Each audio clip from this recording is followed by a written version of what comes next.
Hi అండి. ఈ వీడియోని స్కిప్ చేయకుండా చివరి దాకా చూడండి. ఈరోజు మా పెళ్లి రోజని నా చేతుల మీదుగా కేక్ రెడీ చేసి కట్ చేసుకుంటే బాగుంటుందనేసి నేను ఇదే ఫస్ట్ టైం అండి కేక్ రెడీ చేసేది.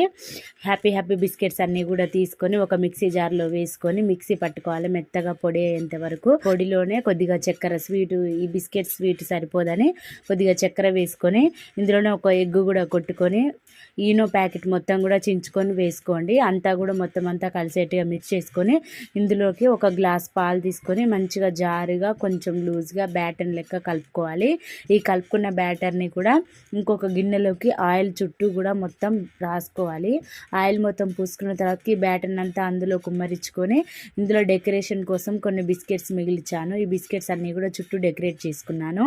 ఇప్పుడైతే కేక్ బేక్ చేయడానికి ఒక పెద్ద గిన్నెని గ్యాస్ మీద పెట్టుకొని గ్యాస్ ఆన్ చేసుకొని బ్యాటర్ని వేసిన గిన్నెని కూడా పెట్టుకొని మొత్తం అంతా క్లోజ్ చేసుకోవాలి. క్లోజ్ చేసుకొని మీడియం నుంచి హై ఫ్లేమ్ వరకు కూడా 30 మినిట్స్ వరకు బేక్ చేశానండి. నేనైతే 30 మినిట్స్ బేక్ చేసిన తర్వాతకి మస్తు వచ్చిందండి కేక్ అయితే. నాకైతే బాగా నచ్చింది. ఇది కుక్ అయిందా లేదా అనేసి మధ్యలో నేను ఒక గంట పెట్టి ఇలా కూర్చాను, అందుకని మధ్యలో బొక్క పడింది.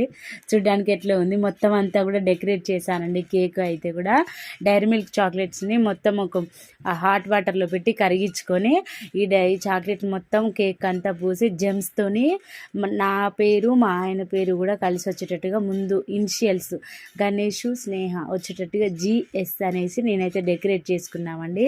ఈ కేక్ను కూడా కట్ చేసాము. ఈ నెక్స్ట్ వీడియోలో చూపిస్తానండి. ఈ కేక్ వీడియో కనుక మీకు నచ్చినట్టయితే లైక్ చేసి షేర్ చేసి సబ్స్క్రైబ్ చేసుకోండి మర్చిపోకండి. ప్లీజ్ మీరు లైక్ చేస్తే నాకు ఈ వీడియో ఇంకొంతమందికి షేర్ అయ్యే అవకాశం ఉంటుందండి. Thank you for watching.